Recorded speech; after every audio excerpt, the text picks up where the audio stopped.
Greetings and welcome to this week's episode of the Pixel Crashers podcast, a podcast where we discuss our thoughts on gaming news. I am Angelus de Mortiel, together with Kev the Gamer. Hey, what up? MajorStupidity. What's up? And Deathshroud09. I guess I'm back. Yep. I mean, should we really keep saying Deathshroud is back? I mean, he's been here for he's been here for like half the episode. Yeah, he's been here for about a month now. You're just become a fixture. But before we get too far along here, I just want to make a note to the viewers out here. We are at this being the 11th episode now. We are going to change the structure of the podcast this week and going forward just a little bit here. We're still just going to discuss news stories and games we've played, as we always have, but we're also going to discuss a topic not necessarily related to current events at the end of the podcast, so definitely stay tuned for that. But let's go ahead and get started. Let's talk about some games we were playing this week. I know, Joe, you were really excited about that. Why don't you tell us about it? Well, I started to play Deadly Premonition after hearing about it for so long. Uh-huh. Or, as I like to call it, it's Twin Peaks, the game. Well, why would you say that? Why are you comparing it to Twin Peaks, huh? Because it has that same kind of the whole entire sense of the game is just it's this weirdness to it. It's a really strange kind of mix. They somehow mash survival horror elements, this horrific kind of storyline with incredibly quirky characters and some really over the top, out of nowhere kind of humor at times. And the juxtaposition just makes it feel so odd. I see. So essentially what you're saying is that they have spunky girls in a zombie survival game. There's no zombies. No, so it's not Lollipop Chainsaw. No, but you get multiple personality disorder shenanigans. You get crazy demonic trees. You get serial killers. You get all this other... Wait, are you talking about Fallout or... Sounds a little bit like Borderlands also. Borderlands, yeah. But no, it's just you have this horror game, but then there's just such a zaniness to it. The main character alone has so many weird quirks about him. He talks to his imaginary friend for the entirety of the game, and no one comments on it. I think that's he'll flat out be talking to his friend Zach, and no one says a word. Did you do that in Silent Hill? I don't know. I didn't play Silent Hill, but I heard some creepy shit like that about. I think it was Silent Hill. I would have played Silent Hills, except for Konami fucking canceled it.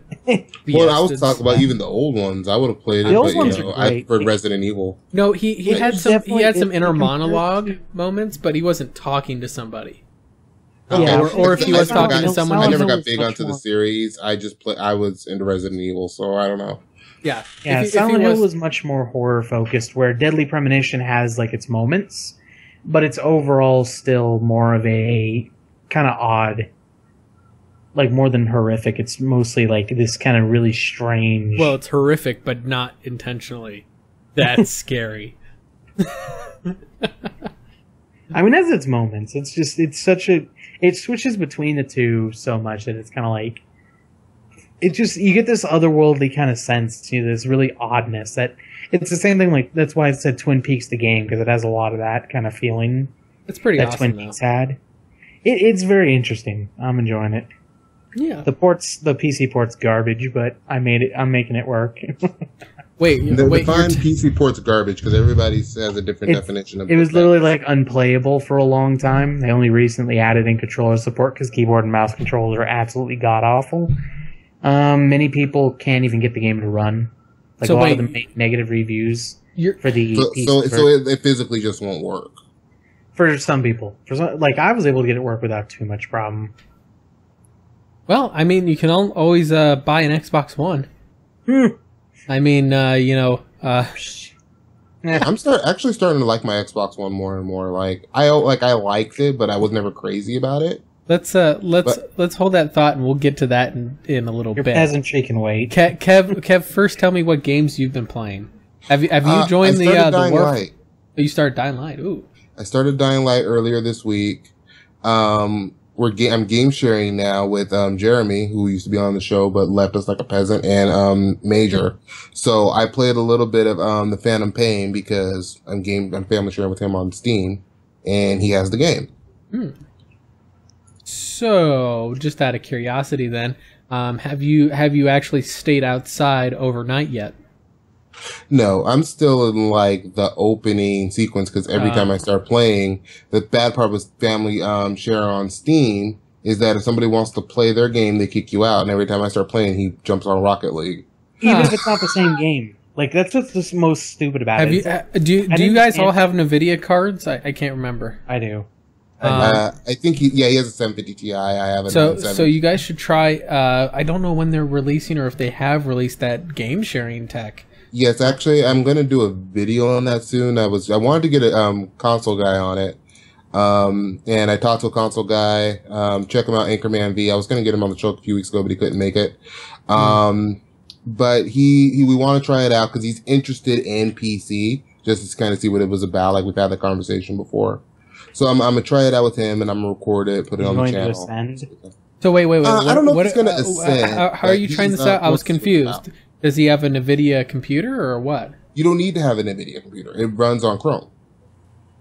As long as you have a PC with Chrome on it, it's just streaming across the internet. Oh, I thought that the NVIDIA sharing option was like some kind of, I don't know. Like No. One person has to have the NVIDIA card, but the other person can have whatever. It's just streaming through the internet. Interesting. So he's an Xbox guy, but he's been interested in PC. He says he wants to see what PC is about, but he's never actually done it. Like at least in conversations I've had with him in the past. Oh, okay. So maybe he's changed his mind. I don't know. But I talked to him today. He said he said he'd be open to checking it out. That's pretty cool. But assisted ascension. He'll witness the freedom that is PC. Yeah, whatever. Feels just as restrictive as any platform to me. So, any other games you've been playing other than Dying Light that you really can't play? I was playing Warframe earlier today. I played some Battlefield. I finally tried Call of Duty 4. I'd never played Call of Duty 4. So wait, you're telling me that you started playing Warframe? I was playing Warframe earlier today. You guys were in the Skype call when I did it, acting all surprised. I think I spent more time playing Call of Duty 4 today, though. Yeah, because that game's still good. It still feels nice. If you can find a server, that's the hardest part. Like, you're playing the multiplayer? I was talking about the single player of Call of Duty 4 is pretty damn good. It was alright. I don't play the single player in most CODs. The only Call of Duty single player I've ever beaten was Ghosts. My favorite part of I think it was Call of Duty 4 is whenever who's it? I think it's Lieutenant Price. Lieutenant Price shoots the guy in the face, and magically the guy's arm falls off, and he survives without a scratch on his face. I beat the Trespasser DLC also. Oh, nice. Well, I beat that like about a week ago, right after we got the podcast. Did you cry at the end, Kev? When I saw what happened with the anchor at the end, I was like, "Whoa!" The anchor is kind of done. Spoilers. I'm not trying to spoil it. I'm just saying it was a conclusion for the story of the anchor, and the way it did it was like, "Whoa!" Yeah, that's all I'm gonna say. Yep. If you want to find out, you have to play it yourself. Everyone, we're not going to spoil it for you. But yes. Don't throw spoilers out every week. Come on now. Yeah, but I try not to. It's just that Joe has an impulse control problem, which is why we need a mute Joe button. I don't throw spoilers around that often. So Travis. What? I hear you've also been converted as a Tenno. Yeah, I mean, I played Warframe quite a while back with Major for a little while, and then I got fed up with the developers, and then started playing Dota. And now that I've learned that you guys have a group going, and it's more fun with people, decided to try it again. Seems pretty fun. Out of curiosity, because I love to hear dissenting opinions on things, what was the problem you were having with the developers? I felt like the grind was excessive. He got Very salty. excessive. War Farm.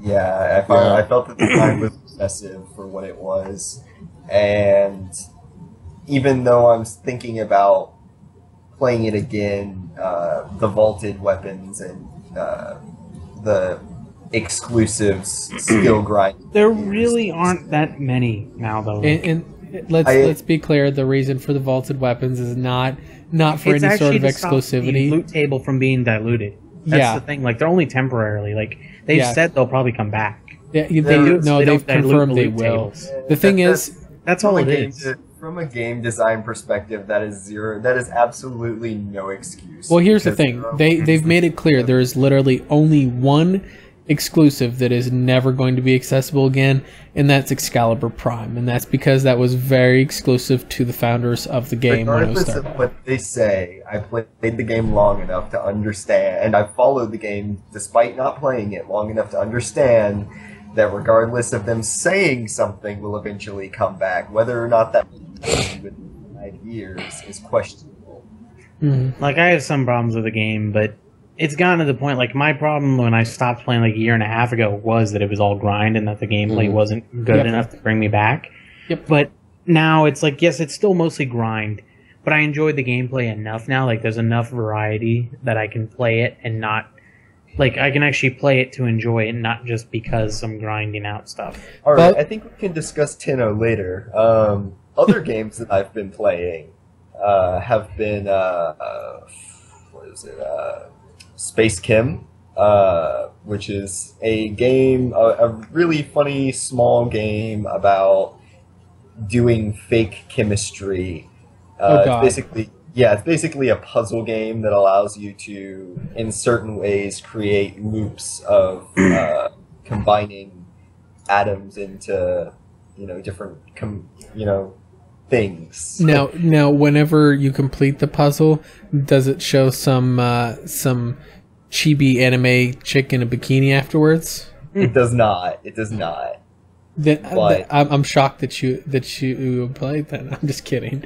That's actually Joe. I'm shocked There's an Joe overlying wasn't playing. story. You're basically working for like a dystopian corporation to do this kind of thing. Nice. So it's, I don't know, it's pretty fun if you like chemistry, even though it's fake chemistry, and you enjoy And puzzle puzzles. games. I like that it's puzzle- a different theme, because unfortunately a lot of your puzzle games are like... Yeah. Yeah. The other game I've been playing is Teleglitch, which is a really funny top-down I shooter. remember hearing about it. Yeah, I was telling you about it. It's like this really fun top-down shooter. It's marketed as having like worse than Dark Souls-esque punishment of if you mess up. It's pretty simplistic. It's 8-bit graphics or whatever. Super pixely graphics, but it's extremely punishing. You can walk around a corner and a pack of mutant animals will jump on you and instantly kill you. Kev has it. I have which game? Teleglitch. Dimore Edition, you have it. I don't recall. It must have been in a Humble Bundle. You have it. I'm down. This to is it. Kev. He's got so many damn games in his Steam library, he doesn't even remember anymore. I see it. Yeah, this was in a Humble Bundle. Yeah, it has a really nice soundtrack. It's super punishing, super frustrating, but Oh, Ooh, you also have Unholy Heights. That was a fun game. Yes, I do. Would you stop staring at his Steam library? Anyway, so Travis, as far as like super punishing, does it have like a lot of the dodge mechanics of Dark Souls and that sort of thing? I mean, it's super simplistic, right? It's a top-down shooter, Yeah. so you do a roll, I believe, that you can use, but it's mostly like ammo conservation, making sure you don't rush into things, picking around. It's a lot of reflexes as well. It's nice. It's hard to say like what the feeling of the game is. The last game that I've been playing recently is Not the Robots, which is a stealth game in which you're a robot whose quest is to eat all of the furniture in this It building sounds familiar. without being caught. That sounds pretty fun right there. Yeah, and what it is that you use the furniture to, like, you have, like, guards, guard robots that go around and attack you if they see you. But you're supposed to use the furniture to block their line of sight. However, you also have to eat this furniture to get through the level. So you have to systematically eat all of the pieces of furniture in the building and then get out without dying. Weird as fuck, yo. That actually sounds like a pretty comical but still fun premise of a kind of a puzzle strategy game. Yeah. I don't know. I stick to mostly my AAA games and popular indies. Hey, you know what? I'll tell you what. As far as the strategy games go, I will sell Invisible Ink to people all day. That game is great. But this sounds like this is more cheeky and fun, which that also kind of sounds cool to me. It's like just a nice, relaxing game. Kev, you say you play popular indie games and you don't even have this War of Mine. I do have this War of Mine. Speaking of indie games, there's an indie game that I just recently watched a little bit of on a stream that I stopped watching because it's super story. It's a point and click. Oh, you do? It's a point and click indie adventure called Kentucky Route Zero, and it looks amazing. The art style, the music. But before you get too far along there, we'll discuss that in detail. We've got that covered for you. Yeah, I agree. But let's go ahead and get started with our news stories for the day. So, obviously, the light news of this week were only like a couple of things. But the first one that was the big one was Microsoft outlined the new Xbox One experience coming out in a beta soon, and obviously there was a bunch of bugs on that, but it was this whole new revamp of one, obviously bringing it to Windows 10 and all that. But it solved my gripes that I had with the 360. With less bright backgrounds of everything, and that annoyingly slow guide where you be in game and you're trying to invite your buddy. You click the guide button, and like 3 to 5 seconds later, the guide pops up, and it felt just so slow and sluggish.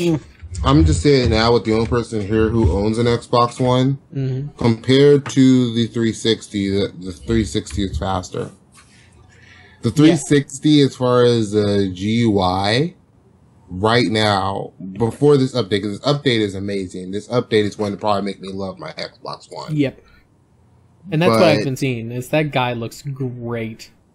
Yeah, the new guide looks great. What I've seen, it looks really snappy. I don't know, the Xbox Major Nelson guy. Yeah. He did a preview on it on the Xbox YouTube channel yesterday, where they were just going through it. I'm like, man, it's so fast. Yep. I've signed up for the beta. So I was already in the preview program, so we're going to see where that goes. Yeah, unfortunately, I think they've already got their slots filled for it, because they cut down the scope of it, is what they were saying. Yeah, but I've been in preview program for over a year. Oh, okay. But, yeah, I don't know. Like, if... Now, Major, obviously, you had your Xbox 360. No, you gamed on Xbox 360. Would you have loved to see a fast, snappy guide in the Xbox 360 back in the day? Yes. The guide was... Am I the opposed? I didn't think the Xbox 360 had a bad guide at all. Oh, it was so bad. It was so slow. You're in game and you hit the guide button, it is like 5-10 seconds before that thing pops up. It felt so bad. Like, playing Battlefield with you guys, it's like someone gets on, like, it's like, I'm going to invite them to the party. It's like, hit the guide button.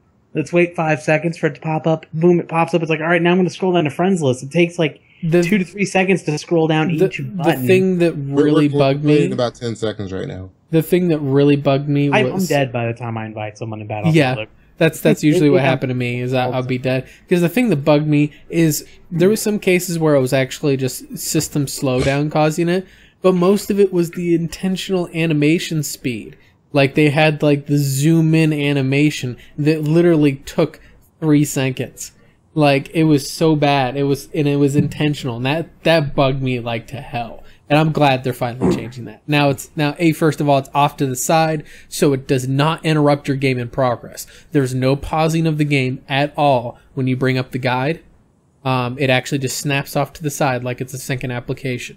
It's always done. The Xbox One's always done that. Okay. Snap was one of the big features. Well, I know Snap was there. And that's all it is. It's just how the Snap works. Okay. They just moved it from the right to the left. Yeah. And they made it faster. Yeah, it's a lot faster. And well, you would get like a 20-second, 30-second hiccup. Seriously, going to the Snap, like as of right now. Yeah, and I'm hoping that changes a lot. I want to see all the other stuff because obviously this is just the UI, and I'm kind of looking forward to this. So Travis, I know that you love Microsoft. You're a huge Microsoft fanboy. So what do you think about it? I don't know. I haven't seen. That was sarcasm, by the way. Something I do appreciate about the Xbox was its online community experience. I thought it was rather good. The ability to have your friends list and everything. I thought that was really, really nice, and something that at least on the 360 made it a superior experience to PlayStation at the time for me. Yeah, now they're actually both about the same. PlayStation's gotten better, and the Xbox friends list is its own separate application that goes down sometimes. Yeah. I'm not sure. What do we have any information on avatars? That's what I'm interested in, these new updates. You have Windows 10, you can edit your avatar now. Yeah, I can edit mine. Mm-hmm. On the Xbox app. Are they, just increased functionality and integration of avatars? Because there's only very few games that actually, on 360, they had the Kinect, the Kinect Adventures or whatever that actually used your guy. And of course, there's always comical that I'm whitewater rafting in my Reaper outfit. That was fantastic. Well, whenever I was at TI, I stayed with a group of people, and one of them worked on. They were a UI UX developer, and they couldn't really talk to me about what they were working on because NDA and all that.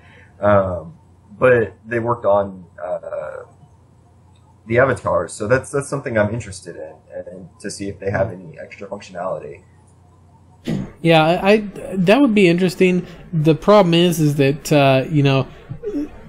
stuff like where you really get advanced in the functionality of the avatar, you start breaching into the territory of PlayStation Home, and we all know how PlayStation Home, how well that did. If you don't know anything about PlayStation Home, if you don't know about PlayStation Home, that's because it vanished off the map not long after it was released. Because of they just took it down. It was still there. Nobody used it though. Yeah, exactly. Nobody used it. I don't know about you guys or if you guys used it, but I don't know if they have it anymore. But there used to be a functionality on Xbox that allowed you to watch movies with your friends, and it would put a virtual movie theater overlay for the movie that you could activate and deactivate, and your avatars would go into friends messed around with that for a little bit. Yeah, I never tried that. I think it was with Netflix. I thought it was really cute. I don't remember any of that. That was probably in the time when I didn't have an Xbox.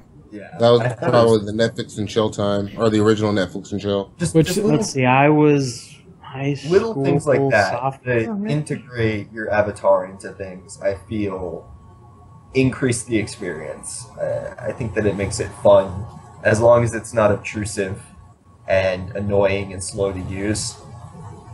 Yeah, I want to join a party. Well, then I have to take my little avatar and run over to that party, and then watch the party keep running away from me and wonder, why are they running away from me? Do they not realize I'm here? Well, an idea would be if you go through your messages, you have your avatar flipping through mail in their hands over the side as you flip, go through your messages. Yeah, that would be cute little stuff there. The problem is that you'd only want to do that whenever you're on the home screen of your Xbox. Because if you're in game, obviously, that would be very obnoxious. No, in game you want your actual, you're playing Battlefield, you want your character to start, looking through their mail while you shoot it, trying to shoot it. I would prefer if he just sat down at the bottom corner of the screen and said, "Hey, do you need help?" God damn it, Clippy, go away.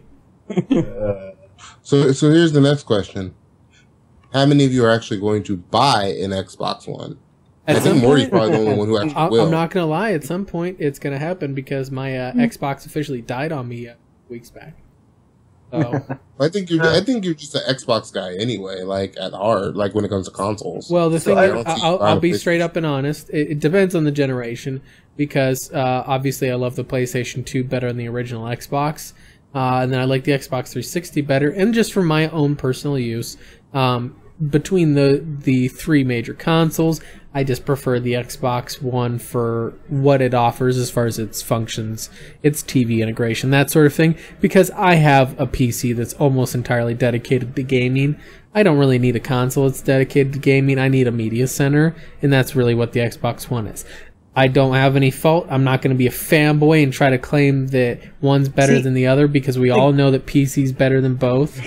Yeah. But that's kind of fanboy in and of itself. Well, no. I spent like $40 to get like a streaming device, like the Amazon Fire TV stick. I spent like $40 on that. I get Twitch, YouTube, Netflix. I get everything I want out of a streaming device. And it just plugs into the HDMI slot. And I may end up getting a Chromecast instead because obviously I'll just pay $40 instead of $400. Yeah. If you want the media center type stuff and like you're only using it for streaming, I actually kind of agree with Joe.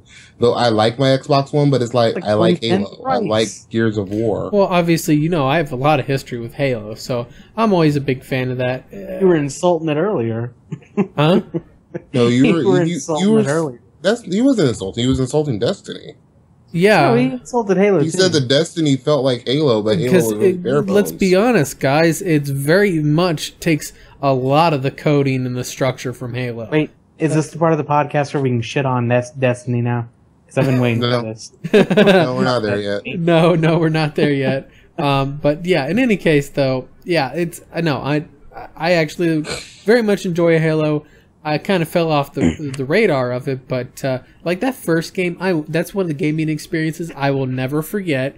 You're playing what you figure is just another sci-fi military shooter, and you're like, oh yeah, whatever. Wait, this is a horror game? What? I don't really classify just the original Covenant Halo were as just a horror such a game. No. I'm talking about when that turned into Blood? When it turned from the Covenant, and you know what you're going against, and okay, these guys are a tough, complex enemy, blah blah blah, and then turn it upside down, throw in the Flood, and all of a sudden it's a zombie survival game. Let's be honest. The Flood was amazing. I still think my favorite Halo though is probably still 4. No, I never played it. I like a lot of people don't like the gameplay. I know the story of Halo 4. I like the gameplay of 4, especially for the multiplayer. I think Halo 4 was one of my favorites just because it felt like automatic weapons were actually capable of, taking people out without having to use grenades and pistols. Go for constant headshots. Exactly. And plus some of the vehicles, they brought a fucking mech into Halo 4. That thing was amazing. That Mantis. All the pros know that the pistol is always the best gun. It was in the first few games. It was good in the first game, horrible in the second game, and then they brought it back up a little bit in the third game, brought it up a little bit more in the fourth. Yeah. So it's still not quite. It's about 80% as powerful as it was in the first game, but story-wise though, yeah, story-wise, definitely the first game. The second game was pretty good too. Honestly, they all have decent. I think the only one that had kind of a mess story was the third one. I think the third one had the worst story. Oh, really? I thought I still was a terrible story.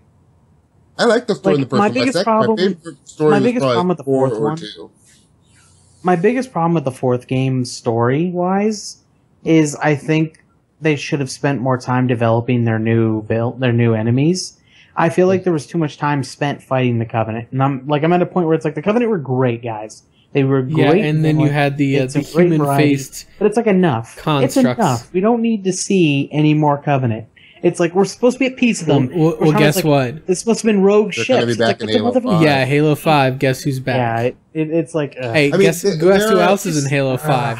Nathan Fillion.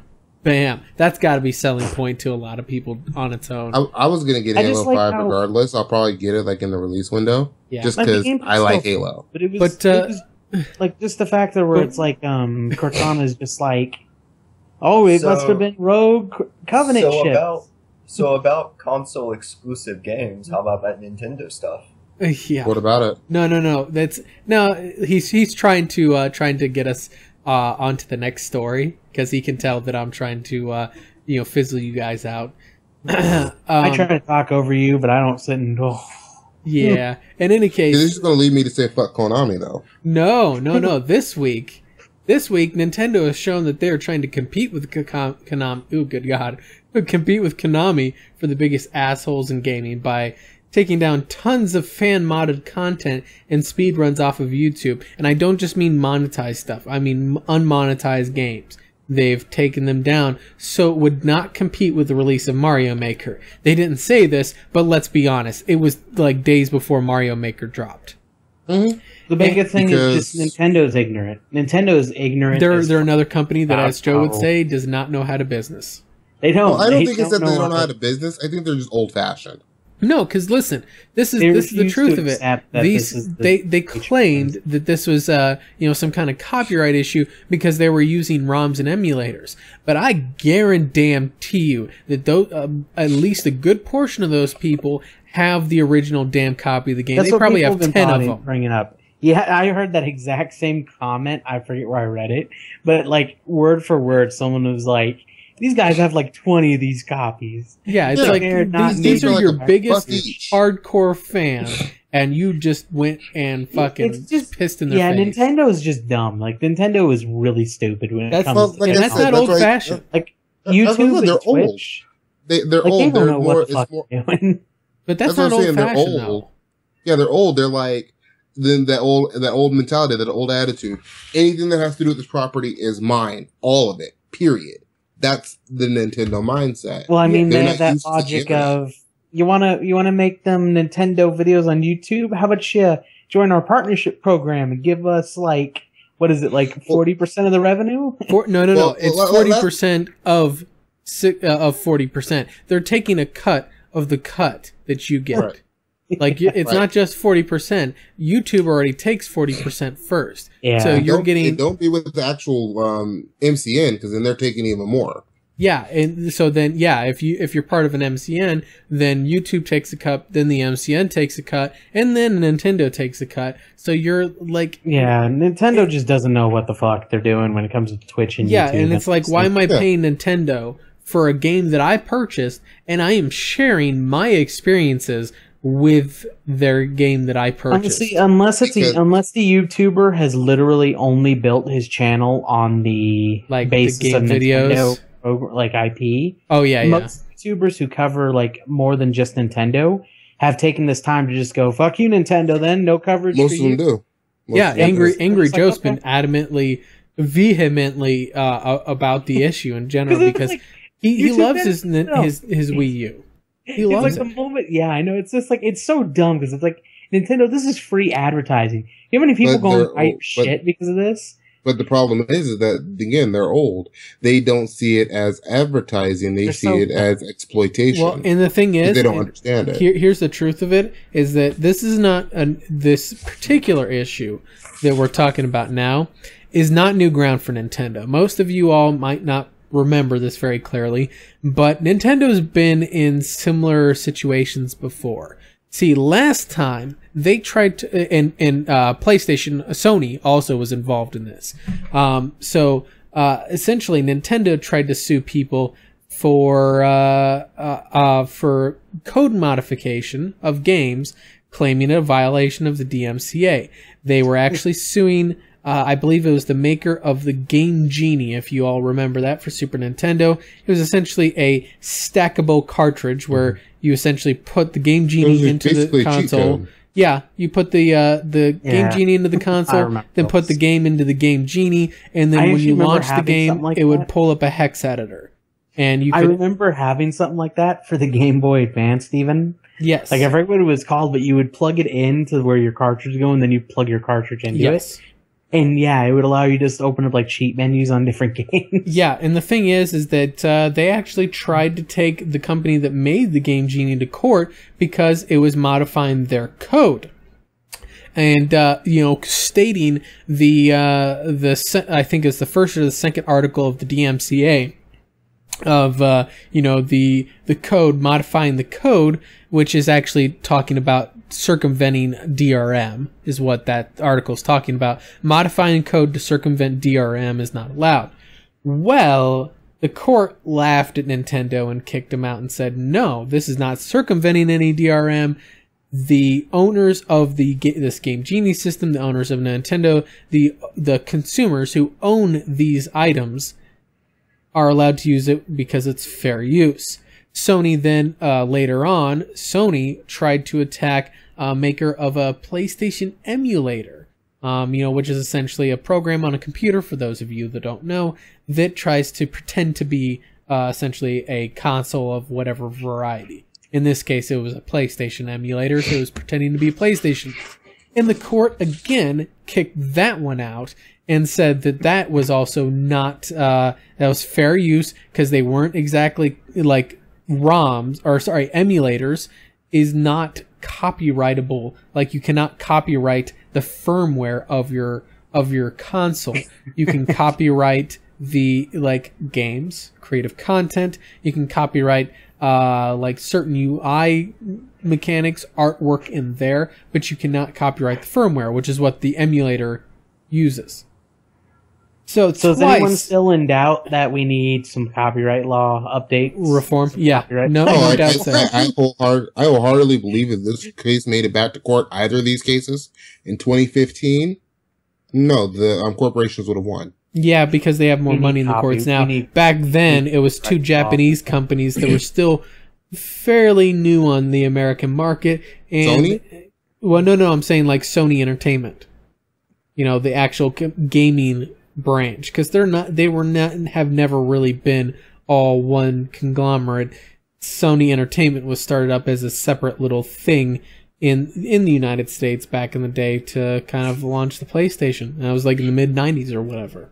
Right, 94, I think. 94, something like that. But Nintendo obviously has been here longer because they got it here in the 80s. But they still were not well established. When you're trying to, there was still some little bit of international tension going on at that time from the Cold War. So this formerly communist country, one of the Axis powers from World War II, is trying to attack our American citizens, blah, blah, blah. Back then, it would have been very easy to win a case against Japan. Nowadays, the world's a bit more open. People aren't quite as Cold War-ish. Yeah, not entirely, but yeah, so I could see it going in the way of the corporations this day and age. Especially when you look at like YouTube. YouTube doesn't help their content creators at all. If a company makes a copyright claim, YouTube's like, yeah, sure, whatever, we'll take it down immediately. Mm-hmm. They don't argue. They don't litigate on your behalf.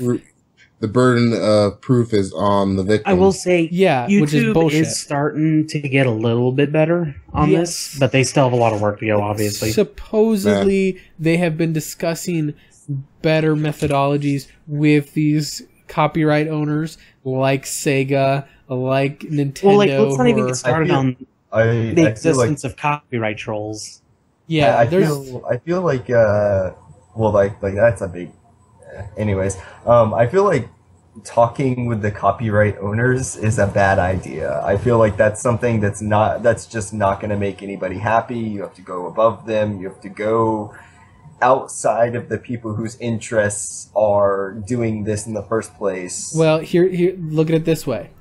You can either go to the US, Canada, Mexico, Germany, France, England, Russia, Italy, the head of governments of probably about, I would say 17 different countries, and try to get all of those countries to pass some kind of copyright reform, because they all need it. That's straight up. They all need it. Mm-hmm. Especially Germany. Germany's even worse than the United States. Or you can just try to talk to Nintendo and say, hey, we understand, but listen, and trying to educate them on why it's not bad for YouTube videos to be up of their content. The problem is that I pretty much feel like the way that YouTube would talk to Nintendo would be they would walk in the room backwards with their pants pulled down. They from what I can tell, YouTube has zero backbone in their corporate structure. They never really there's original content creators that have had their stuff taken down that literally had no copyrighted content in it because, like Kevin was saying, copyright trolls. I have a friend of mine in the music industry that I've been given some of his music to use on occasion in my videos because it's under Creative Commons, and he said, "Hey, if someone ever claims this, let me know because I've heard people trying to claim, like, make copyright claims on my music and other people's videos, and it's bullshit. Like, here's the USN registration number, all that noise." This way you're clean and clear. YouTube will search your description whenever Content ID scans the video. It searches the description as well. We'll find the USN number in there and then immediately reject the claim. And I'm like, interesting. I didn't know that's how that worked. I saw a guy, another music guy in the production side. He did like reviews on music production tech. He did a vlog where he was on a beach once, and the YouTube copyright ID got him because the wind was blowing. Right. Like, who's got the wind copyrighted? And the wind was just blowing in the mouth. Heaven forbid, guys. Heaven forbid we should ever sing Happy Birthday on this podcast because it would get taken down because Happy Birthday is still copyrighted. That's why I didn't tell you my birthday a couple weeks ago because I was afraid of that. See? Yeah, we didn't want to get taken down. We were going to sing for your ass anyway. Wait, who's copyrighted? Who has? I can't remember, but I know that it is copyrighted. I was going to say the color blue is copyrighted. And the thing is technically whoever it was not only has it copyrighted, but has explicitly not allowed free use of the song. So technically, every time that you're singing Happy Birthday at a like in any kind of publication that might have be making money, like a movie. If you see a movie that's singing Happy Birthday, 9 times out of 10 they have not credited the owner of that work. Yeah. Now, part of that, from what I've heard, is it's part of like a holdout from when Google, like when YouTube wasn't as sure as it is now, and it was still kind of starting up. A lot of big things they started up. When they were first starting up, they were immediately like, all right, our biggest opponent is going to be groups like the MPAA and, the movie copyright owners. Because they were like, when they first started up, they're like, oh, the worst problem is we're going to have people uploading full movies just onto YouTube.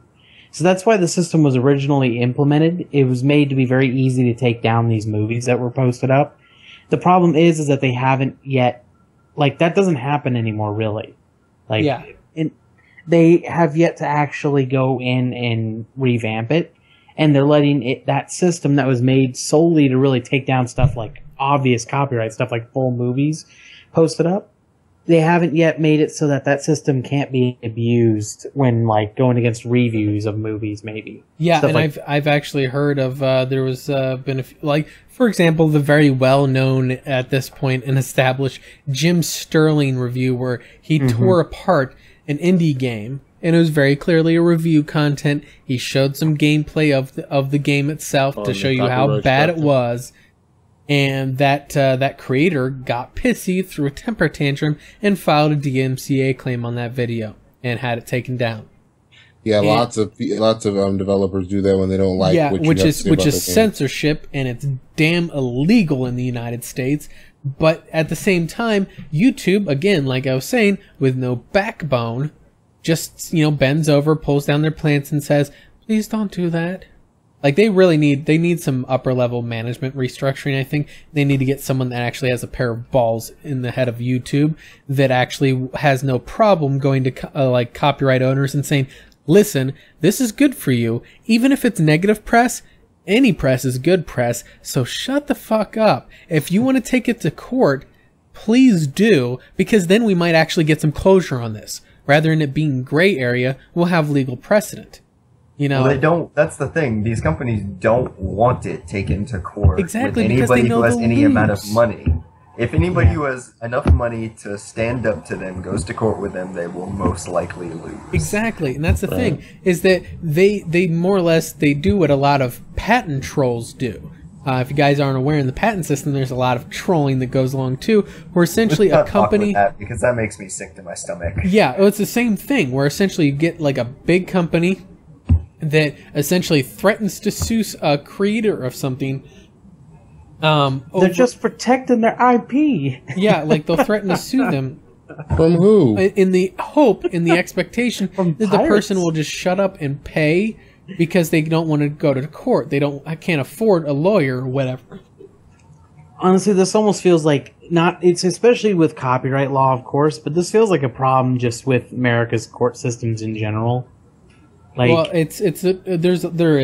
tort reform is very much needed in a lot of countries, which is a reform of the civil legal system where you sue people, because there's so many frivolous lawsuits all over the place. It's not just America. It's everywhere. Oh, yeah. There's an overabundance of frivolous lawsuits and not enough, like, real lawsuits that need to happen. Yeah, because, like, essentially where tort was really devised is in areas where it wasn't necessarily criminal, but maybe unethical. You know, that sort of thing where it's something that The big either the legal system now, fail, like the criminal system may fail, but or just doesn't cover it. Yeah, it doesn't quite The cover big it. problem is in the current system, it rewards the wealthy and it punishes the poor. Really, Yeah. That's Like, the legal it's- system in general. yeah, it is. It's our bail. Wait, system. hold on. I'm waiting for some racial. We need to be careful. Let's not rant about the prison system on the podcast. We all Yeah. know Oh, that it's wasn't what I was broken. talking about. We all know the understand. prison. No, I know what there you're to talking about, punish Kev. I was the making a poor joke. and the minority. Yeah, but yeah. Well, I in don't any even think it's necessary because you're a minority. Like, they have more people in prisons now for minor drug charges than they do yes. for people Well, that are let's- like drug actually laws, rapists. let's and go ahead and, rape drug offenders law and shit needs like that. so- Let's go ahead and get moving on here, since obviously that's a whole separate tangent. Yeah, don't let me get on that tangent. I could That spend would an not help. hour criticizing our prison systems. Well, yeah, no. We actually started late, so we still have some time left. But real quick there, just the last kind of notable news this week was obviously at TGS, PlayStation excuse me, not Morpheus, PlayStation VR now. New name. You know, because they wanted to genericalize it. They didn't want it to be. PlayStation does this all the time. Yes, right. Not... Project Morpheus was his better name, though. I know, I love that name. That was awesome, but obviously, PlayStation. Am I the VR. only one who's just kind of meh about the whole idea of VR? No, I am that's too. I where the don't question give a is. flying fuck about VR. Do you guys like think it's a gimmick like 3D TVs, or is this actually going to take off at all? Like, I try to use. We have a 3D TV downstairs, and It'll with be 3D glasses, and I'll go to watch stuff. But you know what? 3D just causes my eyes to strain. Yep. Like, I can't stand it. It's actually a really horribly designed system, but yeah. Well, I mean, be- even beyond that, like, who I wants believe- to sit on a TV? And if we're talking 3D TVs with a set of glasses, who wants to play video games with a helmet? Especially if you're playing on a console. The whole idea of a console is like this local social environment, or at least it used to be a local social environment. Now they're forcing everyone online. So it's like, if you're doing that and you're sitting there, you know, you're supposed to play with your friends, you know, you're playing on your couch, you know, See, or all if you're these sharing people- it with the people in the house, and no, you're in your own headset in your own little world, unless you want to buy 3-4 of these motherfuckers. You know what I mean? See, you know what? All these people are hearing VR, and they're thinking something like damn Sword Art Online. And Right, yeah. I'll be I mean, in that's the game. that's basically what I was about to say. Was I think It's a that cool gimmick, but it's a gimmick nonetheless. I feel like it's going to be a gimmick as long as we're using like head-mounted helmets to do this. Once we have like direct neural interfaces, I think So it'll be you're going to insane. go the Sword Art Online route, okay? Well, I mean, I will say- no. I'm gonna go the Shadowrun route. That's what Okay. I know. I will say I like systems where I forget what it's called, but where you have something like glasses that are set up so that they put an overlay over, you know, what your normal activities are. AR, you're looking for AR. I augmented like- reality. I like AR. Like, AR actually has potential to be something interesting. Oh, I think AR would have a ton of use. I don't know about you, but one of the best innovations, in my opinion, of the first-person shooter, could you imagine having in real life, if you were a soldier, having a pair of ballistic glasses on that had yeah. like your ammo There's a lot of count, your applications. squad application, Outside your of just like games and such. Yeah. Like, you know what? I read a book like maybe a year or two ago. I think it was called Cyberstorm. Oh, so are you talking about Tom Clancy? Oh, no, that's not Tom Clancy. No, it's not Tom Clancy. What happens is Red Storm was some type of hacking type terrorist attack happens, and it basically shuts down like the entire infrastructure of New York. Wow, it was like Die Hard 15. Well, it's basically kind of like this, the post-apocalyptic type thing, but it's more of, instead of nukes, it's cyber attacks, because so much of our infrastructure is reliant on, computer networks. Live Free or Die Hard was the movie I was thinking of, by the way.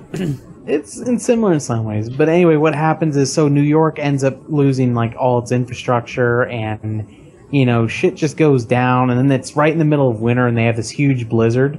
So this guy's stuck there with his family. At one point, I'm trying to remember, it's been a couple years, but it was one member created a localized network using, everyone's smartphones in the areas. It was actually able to create a very small localized network.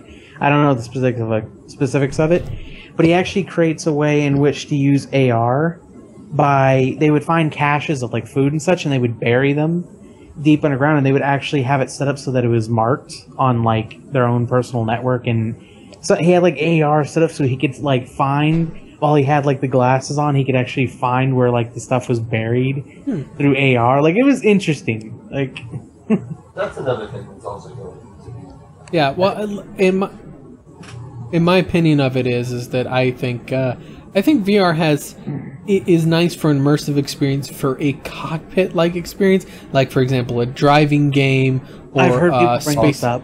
Yeah, it's best in that situation. It's and I best think so. If you're playing something where you're like in first person. No, like not just first person. Like, because here's where it goes wrong. Like a first-person shooter, unless you have like the PlayStation gun, the light gun or whatever, you still run into issues with movement. Because essentially, one of the biggest problems with VR is spatial distortion, which causes nausea. And essentially, that happens whenever you feel like you're moving, but your body's like, no, we're not moving. We're sitting on a couch, and it actually makes you nauseous. Is. Yeah. So essentially, you don't want you want a game like where you're naturally sitting down. Racing games or flight simulators or mech combat games, anything where it's like you're naturally like in-game sitting at like a console working something, is where VR excels at. Yes. Anywhere else, and it still is kind of meh. But it like, you want to play something like a mech combat game, VR can work out pretty well there, because you're just, your character's sitting in the cockpit of a mech. So basically, Minecraft in VR is a no bueno. Yeah, that's gonna be painful. Third person probably would be the worst in my opinion. I don't think third person could work very well. Eventually, I'm just gonna be able to have a socket in my neck that I can just like plug into my computer. And now he's going to Matrix. You're fighting the system, saying no, thank you. It's like, and now he's gone Matrix. He went from Sword Art Online to Matrix. I'm just saying, I wouldn't mind Nerve Gear as long as Nerve Gear doesn't have the ability to kill me if I die in the MMO. I'm fine. But something to learn you. I believe that the term "the Matrix" was used in Shadowrun before. Oh, probably. Let's be honest. The Wachowski brothers stole the Matrix story anyway. So. I love that. I remember watching Red vs. Blue recently because it was on Netflix, and I love how one joke they have is like, after they were knocked into the future by a bomb or something of the sort, they're just like, what is it? Oh, Hollywood always gets post-apocalyptic movies messed up because they think that if one thing goes away from everyday life, that the world will suddenly change. And they're like, well, what went away? He's like, what went away in Waterworld? It's water. What went away in Road Warrior? It was like gas. And he's like, what was the missing element in the Matrix? He's like, sunlight. I thought the missing element was plot. No, Matrix 1. Well played. Let's go ahead and get moving on. I think we kind of came to consensus that, on that VR subject. But, so we're going to talk about a little bit of an off-topic here for, at least about 10 minutes or so. And this one's going to be our new kind of segment on here. It's a bit more of a kind of non-related subject here. And this week we're going to discuss the following.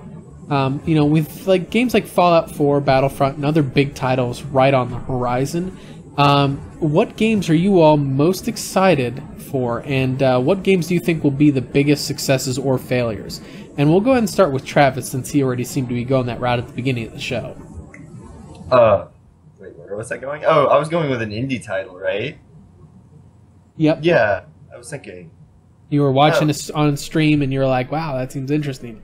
Oh, it's an indie title that's been going on for like 2 years now, called Kentucky Route Zero, and it's basically, it's based on it's a point-and-click, like, realist adventure that takes place between a secret highway in caves beneath Kentucky. Is there any banjos playing? At one point, I believe there is. Day one by there's banjos. Yeah, But well, it's right next. out. Kentucky's right next for to a West while. Virginia. They're running on a season pass structure, kind of like Telltale Games and whatever that other game was. Oh. So it's a periodical. Yeah, except it released in 2013, and they're only on 3 of 5 chapters. Wow. Yeah, not as s- sufficient as Telltale there. No, not at all. Yeah, But Telltale's on my shit list right now, though. What is Why? there? Because they killed people in Game of Thrones? Get over it. No, not that. I'm just kidding. Minecraft story mode. What? They delayed my Walking Dead for Minecraft story mode. Well, I mean, Nah. let's be Well, honest. Like, everyone was concerned when they first announced all Well, the let's shit they were doing. They not were like, get too sidetracked here, guys. Remember Okay. what the topic is.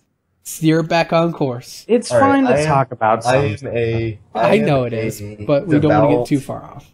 I am a devout Bethesda Fallout fanboy at this point. Ugh, Obsidian all the way. Well, you've already said you're an Obsidian fanboy, though.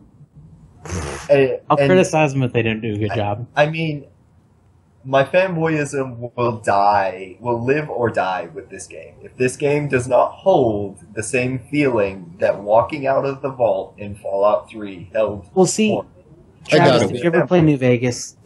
I did. Oh, And you see, here's the funny thing is another that scrub. how many of you guys have played Fallout 2? I did. I haven't, but I've watched. You can't. Fallout No, 2's great. sorry, you I've cannot done several be. playthroughs. You can't be a Fallout fanboy unless didn't play you've Fallout literally back. consumed all Fallout content. I haven't played Fallout 1. Morty, did you not hear what I said? I am a Bethesda Fallout fanboy. Okay. I'm not claiming to be a Destiny Fallout 5. fanboy, but I am looking forward to Fallout 4.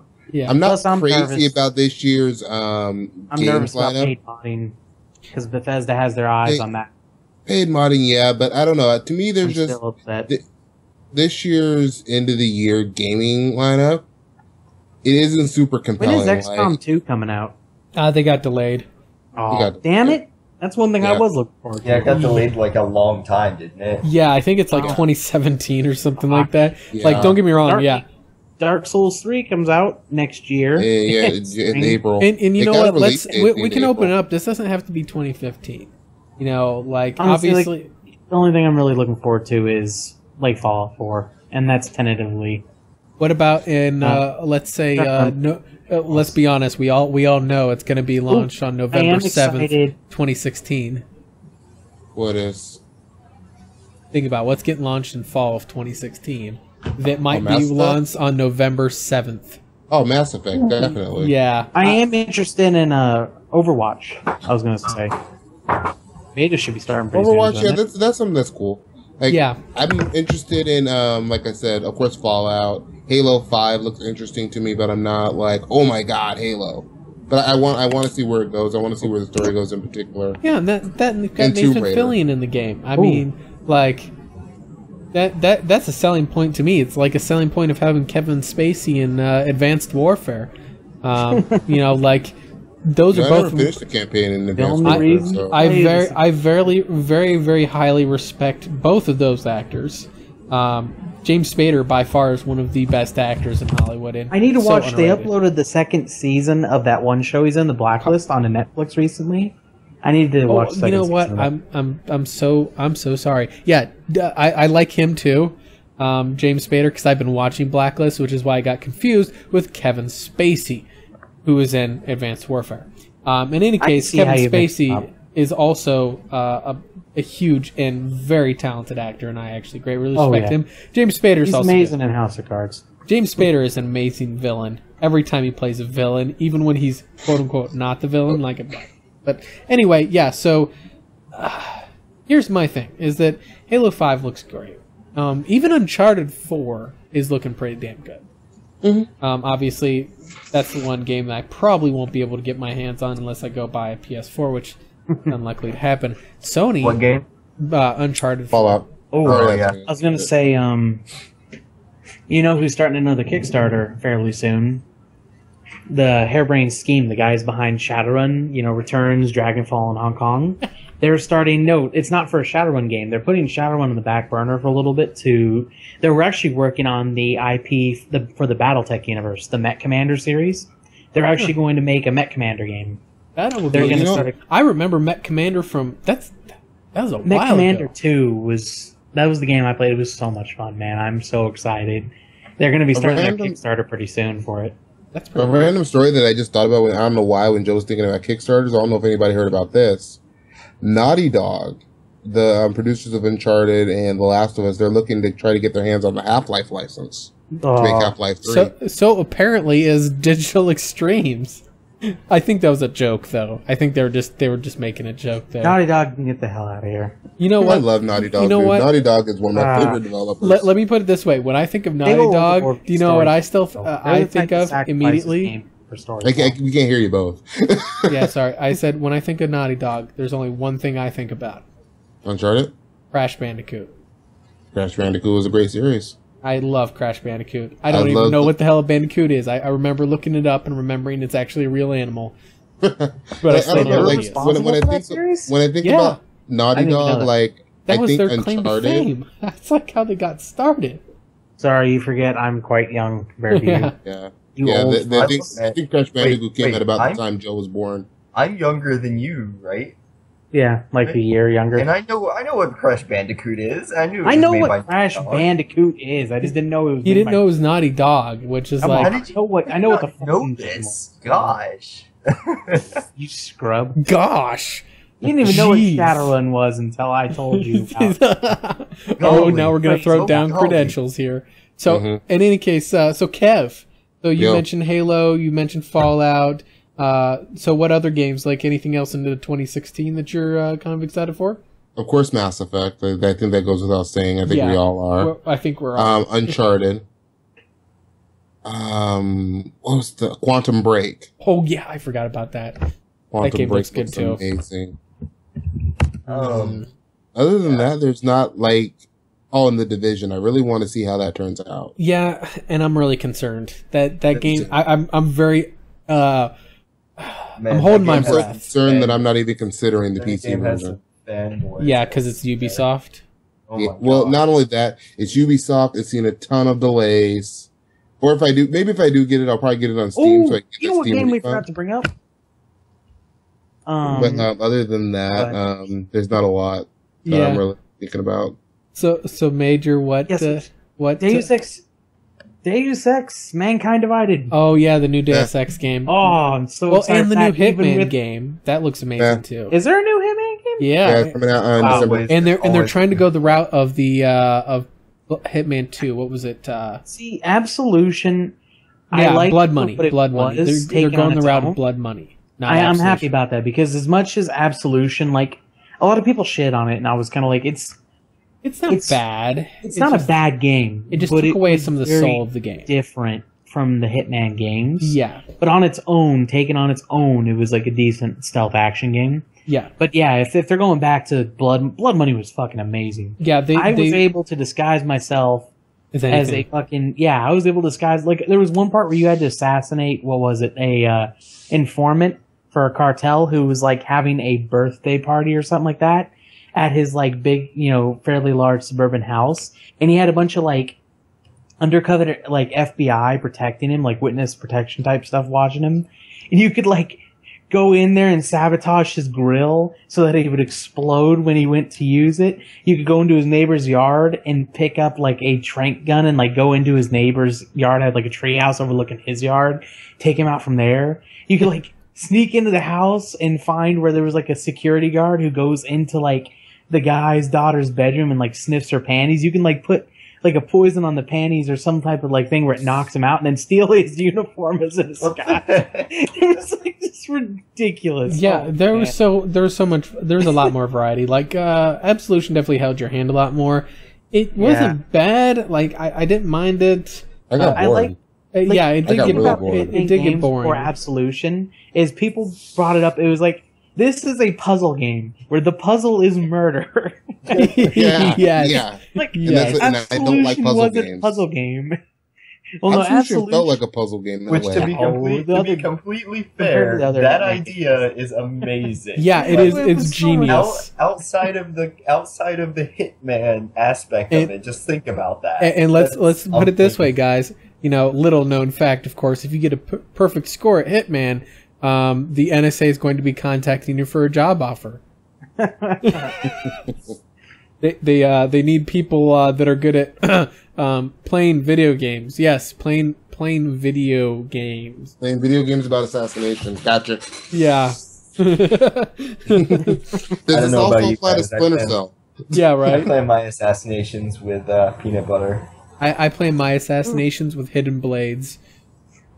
Rat poison, frozen pizza, and a shovel. See, like, get those at Walmart and see what the clerk does when you do it.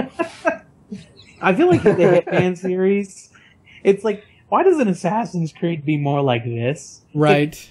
Like, imagine playing like Assassin's Creed, but more open like that, where it's like you're given a target and you're kind of told what's kind of going on, and there's like a bunch of different solutions for how to take them out.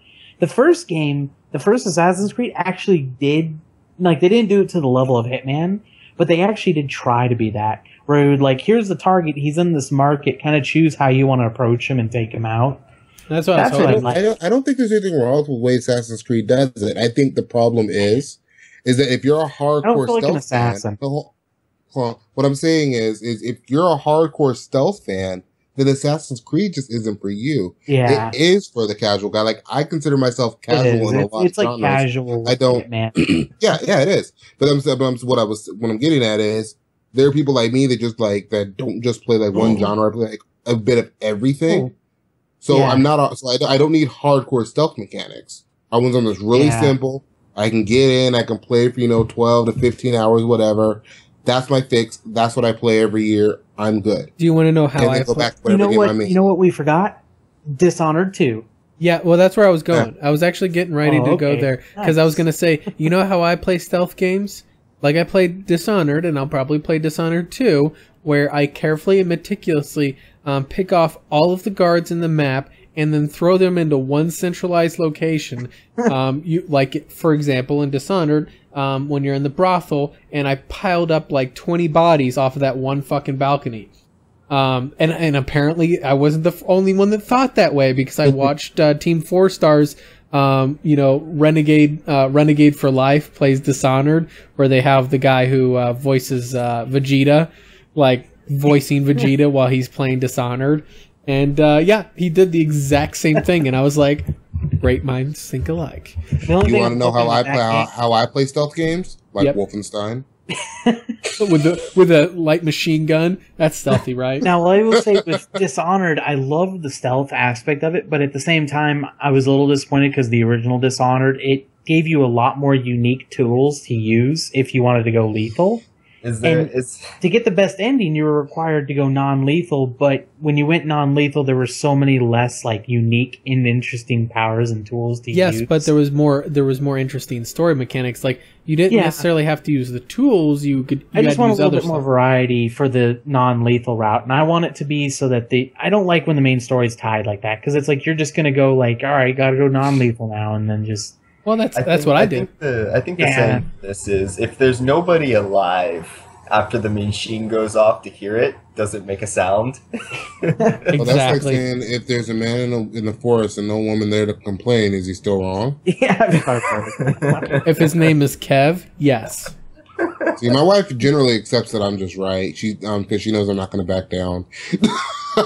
Yeah. Well, in any case, though, like obviously now we are in the future going to be discussing Mass Effect much more in detail, which is why I've been trying to not talk too much about it, because obviously in the future, there's going to be. I feel like I need to brush up on my Mass Effect, as in play all of them, because I've only played the multiplayer for 3. You really should. We'll find you a cheap link to get the trilogy on PC. It'll run on your laptop. Don't worry about it. Yeah, it's not really that heavy. But yeah, in any case, though, obviously us being like, at least for the most part, we're BioWare-ish fans. I know Bethesda too. BioWare has their faults. They have their faults. So does Bethesda, though. Let's be honest. I'm not a fan. BioWare's my favorite I'm developer, but they're not perfect. They're far from it. I'm the person that you will never hear say that any developer is good. And here's the thing is I love whenever people like, just release a game without bugs for once. I do this and this job, and I never blah, blah, blah, this without bugs. And I'm like, you know what a good friend told me, who happens to be one of the most brilliant engineers in the world? What they're talking about. Most people know that bugs are going to be there. Well, the thing is that there's only one certainty in the programming world, and that's bugs. There will be bugs. Yeah, that's the only certainty. Most people who know what they're talking about accept that. Like, the only people who say don't release bugs are like. Now, I will say though, when some people say that, they deep down they know that bugs are inevitable. They're not saying fully, like, release a perfect game. What they're more of saying is let's stop the post-patch only worrying about bugs once it releases. Because you know what? Even though bugs are inevitable, there are too many games getting released which have super blatant bugs. Well, like, they haven't even attempted to Battlefield 4. Like, like in Dragon Age Inquisition when they patched the Destruction DLC in. Yeah. And that key glitch. Inexcusable. Like, that was something they obviously did not They're test. taking an attitude that but Dragon Age came out working really well, though. I think the perfect examples for this still are Drive Club, Battlefield 4, and the Master Chief Collection. Well, even the Master Chief Collection, it was mostly just online issues. Yeah. Which is still unacceptable. It's a re-release of old games. And but they said the problem apparently was with, and I don't know how true this is with the engines trying to get them all to work with the same network. I don't know why that was an issue, but it's just the culture. It's the culture of release game, patch later, like QA later, patch the game later. Like, or something bugs, like we'll just Batman, patch them later. Or something like Batman, where they just flat out didn't care. Yeah, like, they straight up freaking said, "Hey, we're gonna go work on DLC now." Like with Origins. Arkham Knight. Oh yeah, Arkham Knight. Yeah. No, I was talking about Arkham Origins. Origins wasn't as bad. Even City had its problems. Like, yeah, I bought Origins at launch on PC. It had its problems. Yeah, but it was mostly playable. Like Arkham Knight, I bought that day one. It was not playable. Yeah, and I think that's what unless you want to play it at 30 to 25 frames a second, sometimes 15. Yeah, when people say release a game without bugs, I think that's more of what they're saying. Like, they're saying it hyperbolized, but they know deep down there's going to be some bugs. Yeah. It's more of a complaint about the culture of, we're going to release the game with like no Q&A, we'll just patch it later. Who gives a fuck? Well, I'll say this much, that, like, for example, I know a lot of how the software process works, and I know enough game developers that are in major companies to know that there's always QA, but the way that they do QA is sometimes rather silly. And this is where the problem really comes in, is like they more or less give 3 levels to this QA guy and tell him, okay, we want you to scrub this map and make sure it's good.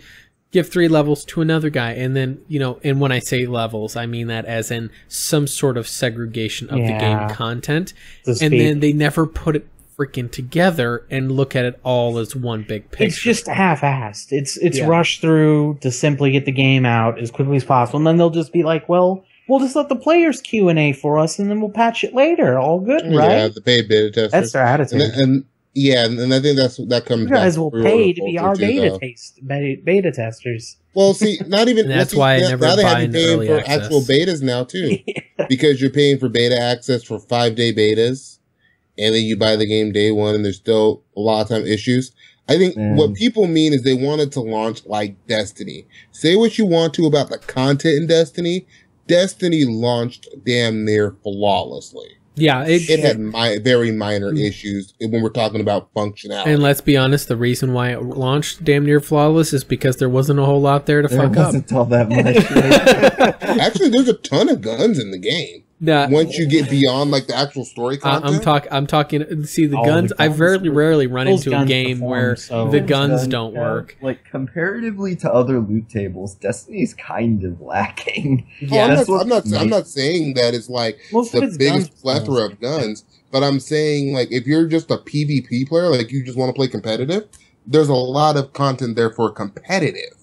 Well, and the thing is, just competitive. The thing is that there is. The truth is there's a lot of games that have even launched recently flawlessly. I mean, you look at freaking Witcher 3. I think that launched pretty damn smooth too, right? Yeah, it launched really smooth. There were some issues. I know like Xbox One was deleting save files. Yeah, there was a couple of glitches, but for the most part, the vast majority, it launched pretty smooth. About the only thing that I remember of note that they really patched that was something they actually had to do was if you started killing too many of those damn cows or whatever, the cow monster would come and get you.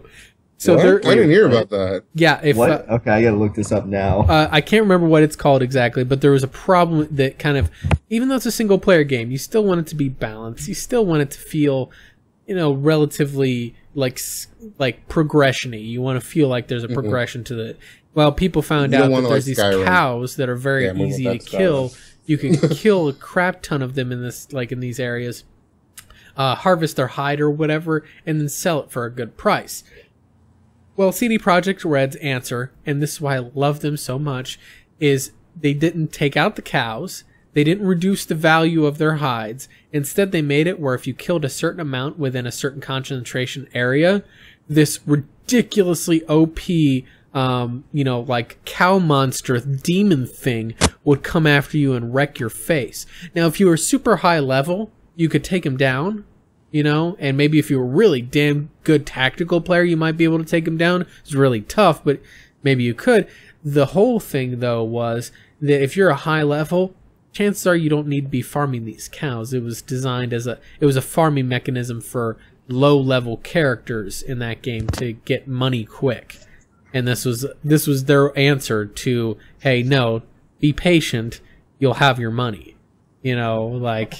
Play the game, just let the story flow and you'll be okay. Brilliant design choice. But anyway, so obviously Fallout 4, great game. Nobody too excited for Battlefront. Looks kind of, obviously you guys seem really underwhelmed with it, I'm assuming. I'm not underwhelmed. It's just with the Star Wars skin. I stopped. It has its own unique characteristics to it. But I'm just I'm that way about shooters, so I'm just kind of like, we'll see how it goes. Yeah. Is anybody at least excited that there's a 40-player multiplayer match? Honestly, I listened to people. Oh, was it? Okay. I listened to people who play the beta, and even people who played the beta were just like, "Yeah, this is really meh." It's just good job, guys. They took Battlefield and slapped Star Wars skin on everything, and that's it. Well, they tried that with Hardline, and you saw how that went on PC. Yep. It's still really popular on PS4, but it's flopped bad on PC. Yeah. But EA gets the license. Yeah, it happens. Well, at least BioWare does Star Wars justice. I know you guys don't really care. One of the games I'm excited about, or at least an update for a game, is I'm kind of excited for SOTOR's The Fallen Empire update. I want my KOTOR 3. Yeah, I know you do. And you know what? I don't think it's going to be happening at least anytime. I've already accepted it's not going to happen, but it's like Half-Life 3, let's be honest. It's like been BioWare, how many years I have now? no interest in SOTOR. Yeah, but, and the thing is that I'll be straight and honest. I've been really satisfied with at least the majority of the story content of SOTOR as is. And apparently they're making it even more potent. The only thing that I kind of am about is really the choices that matter shtick that BioWare loves to throw in there. Yeah, Arbitrary choices with some kind of morality system. Well, obviously with Star Wars, the morality system was already in place. It's well known. Light side versus dark side. So in that context, it fits. Yeah, that's the only it's the problem with like Renegade and Paragon. Like there was what I was about to say. Yeah, Mass Effect. I feel like it was arbitrary and it annoyed me.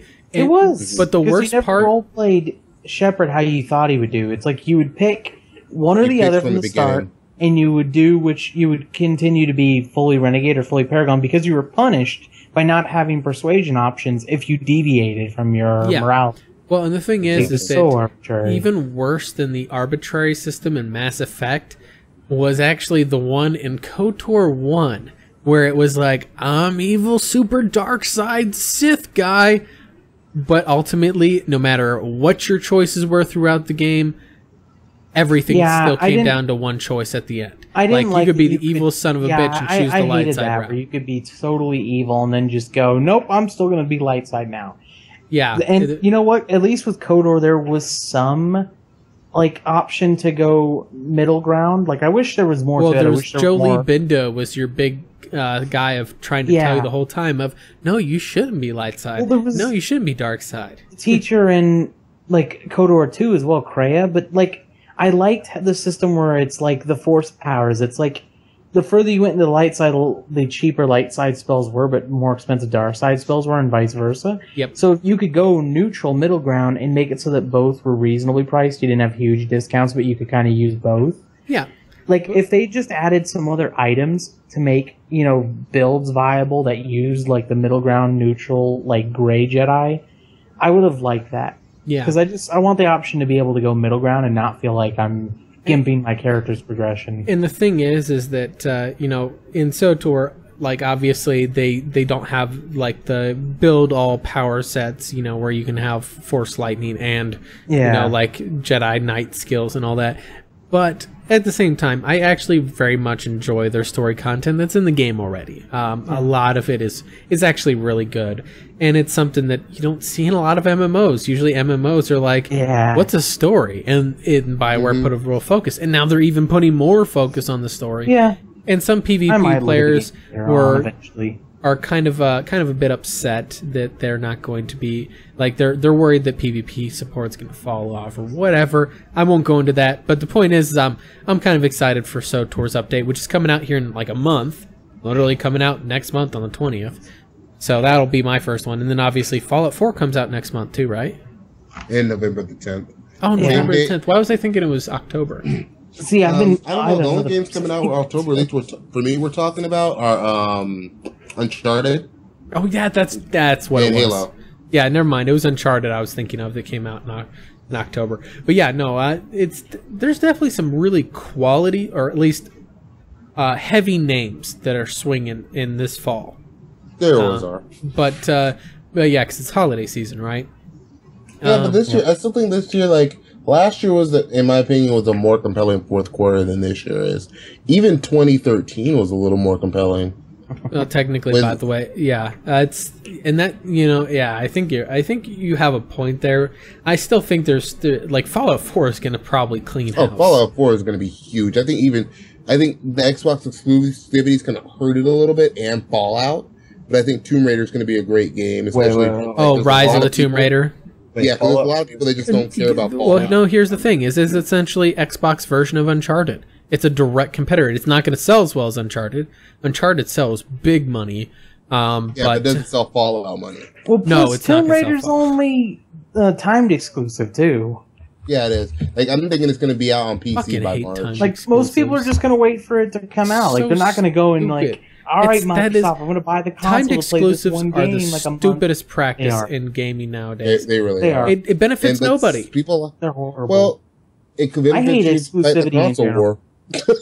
So because if I'm a Sony fan, I own my PS4 and I see a timed exclusive on Xbox, all it's going to do is be like, see, that's why I don't have an Xbox. Those stupid people doing timed exclusives. It's not going to make me want to buy an Xbox. Right. I hate it. It's like it's a year of exclusivity. And then PlayStation will probably get like a Game of the Year edition. Now, the thing is that they have had games in the past that were originally sold as an exclusive to one console, but later on were ported to the other one, not intentionally. Like, for example, Metal Gear Solid, obviously, for a long time, was exclusive to Sony. Like, they used to be Sony's bread and butter since the PS1 days. So, whenever, obviously, it went multi-plat, that was a big deal. But before then, yes, it got ported to other consoles. Like, I remember Metal Gear Solid 2 getting ported to the Xbox. It was horrible. It felt so much more sluggish and slow than the PS2 version, but it did get ported. It wasn't intended that way, though. It wasn't a timed exclusive. It was just like, hey, actually this time we have a console that actually can hold up to the graphics here, so let's go ahead and port this and see what happens. And a lot of people still bought it, so it worked. But I think with consoles too, like, and Total Biscuit kind of said this once too, when you talk about console games, frame rate goes out the window, and I think that is one of those examples. I think console gamers are starting to get better about frame rates, but I don't think they care that much. And I would argue how important are exclusives now these days anyway, because we have so many games that are just kind of similar. Like, yeah, you have Metal Gear, but you have Splinter Cell. That's a multi-plat, or even something like that. Like, yeah, you want Halo, or you can get Destiny, which is close enough, and it's a multi-plat. Or Warframe, it's close enough. It's on everything else. Yeah, and Warframe is also free. Now, Warframe does not feel like Halo. And to be honest with you, it doesn't feel like Destiny either. But there is a lot of similar... But it does have Space Ninjas. Does Destiny have Space Ninjas? No. But the thing is there's a lot of similar gameplay mechanics, and I was talking about this earlier with being able to move your ships around on the loading screen. I'm not sure who came up with that first, if it was Destiny or Warframe, but somebody copied the other. It had to be. It is too identical. I'm just saying. Yeah, the mechanic is identical. Yeah, but Destiny, you can customize your warship. Yeah, for cares about you can do that in Warframe. Customize it in Warframe. Oh, yep. I can customize it inside and out.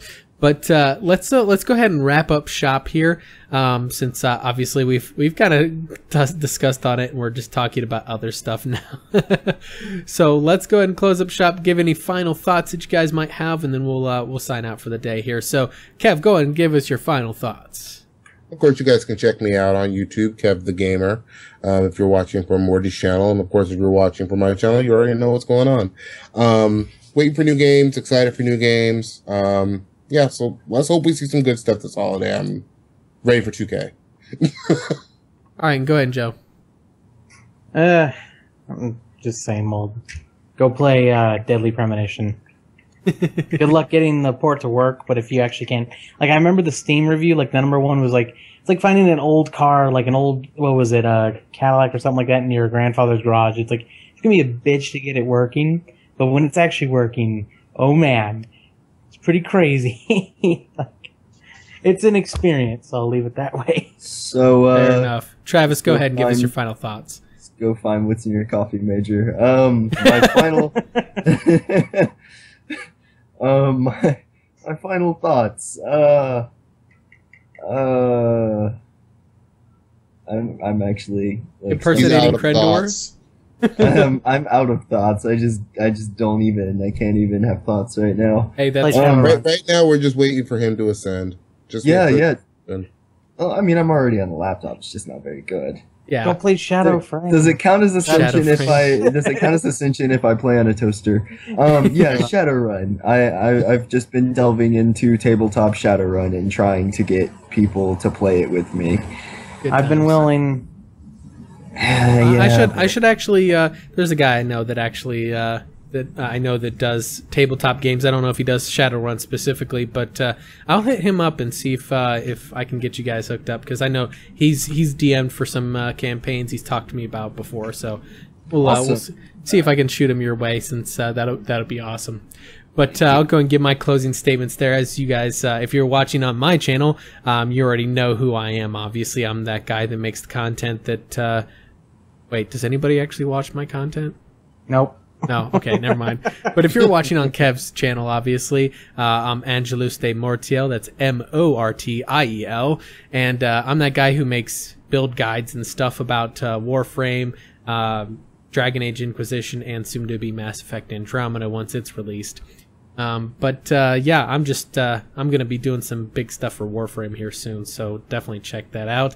And yeah, we'll be doing this format for the podcast here from here on out, so definitely let us know if you liked it. Feel free to comment, share us your thoughts and all that stuff, so that way I can share them all with Joe and torture him. Let us know how much of a peasant he is, and let us know that Kev is a fanboy, and Travis is also a peasant. So on that note, we'll go ahead and sign out on this week, and we'll see you all next week on the Pixel Crashers podcast.